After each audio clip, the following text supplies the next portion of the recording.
One of the most fundamental roles of government is to protect us from enemies. And right now, we are not protected.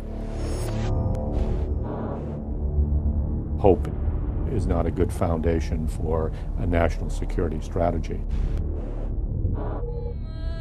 We need to recognize the threats that are out there, and the threat of ballistic missile attack is real. Americans need to know that we are completely vulnerable to a ballistic missile, armed with a nuclear weapon.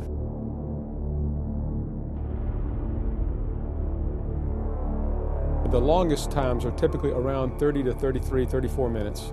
And that would be for a long-range missile that would be fired, for example, from North Korea to the United States or from Iran to the United States. Less than 33 minutes away, the whole city, their whole life could be annihilated.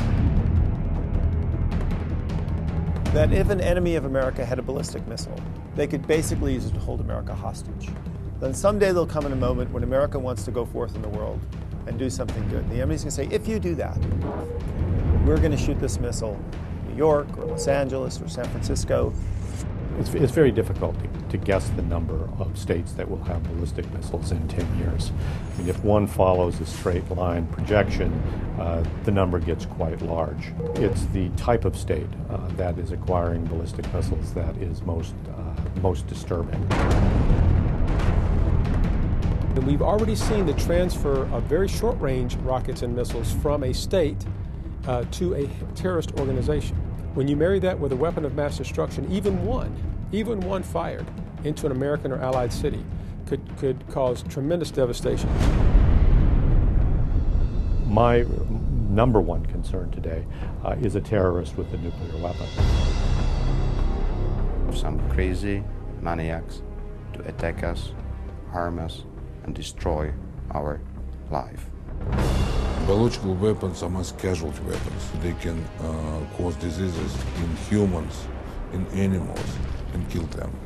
We should expect not dozens, not hundreds, even not thousands. Probably we should talk about tens or hundreds of thousands of possible casualties.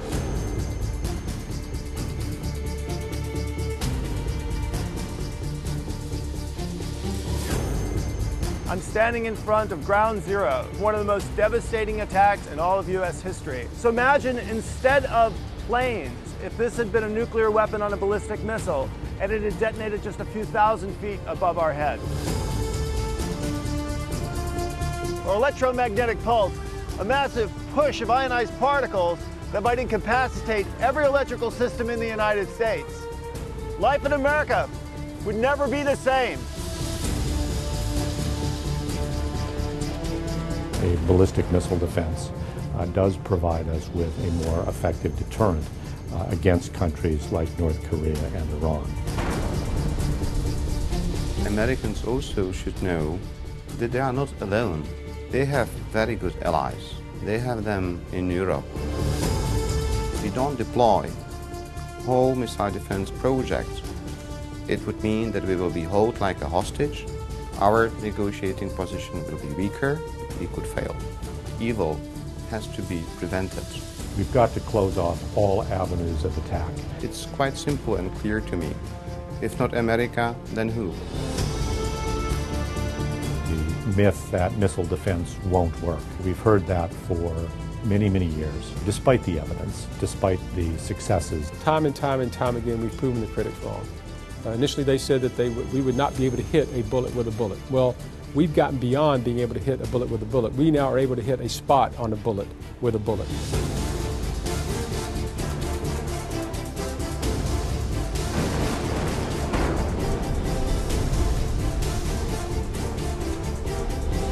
Once the ballistic missile is detected, it alerts ground-based and sea-based radars.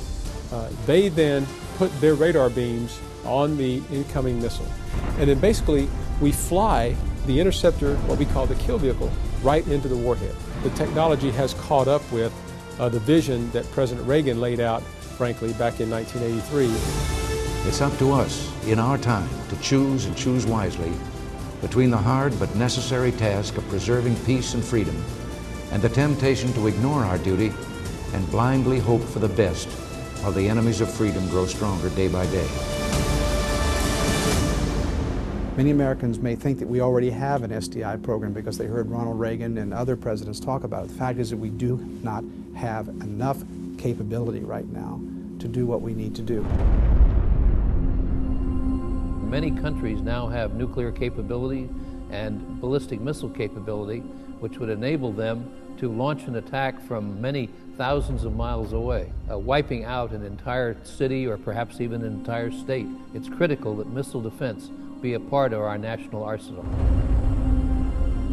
The threat of somebody having a ballistic missile, to say, I can push a button, and in less than an hour, your country will never be the same.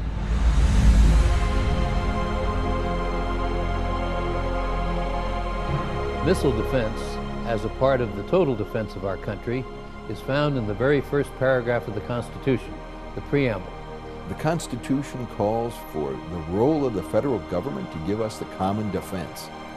It's one of the most basic things that the federal government should be doing. The people should demand a commitment from their leaders that they will finish the job. This is a fundamental obligation of the federal government to defend Americans. I believe that American leadership is essential. It is critical for America to lead. America is, after all, freedom's greatest hope. So when all else fails, when all the negotiations have broken down, when there is a missile in the air, you have to have the ability to destroy it, because the only other ability that you would have would be to apologize to those that died.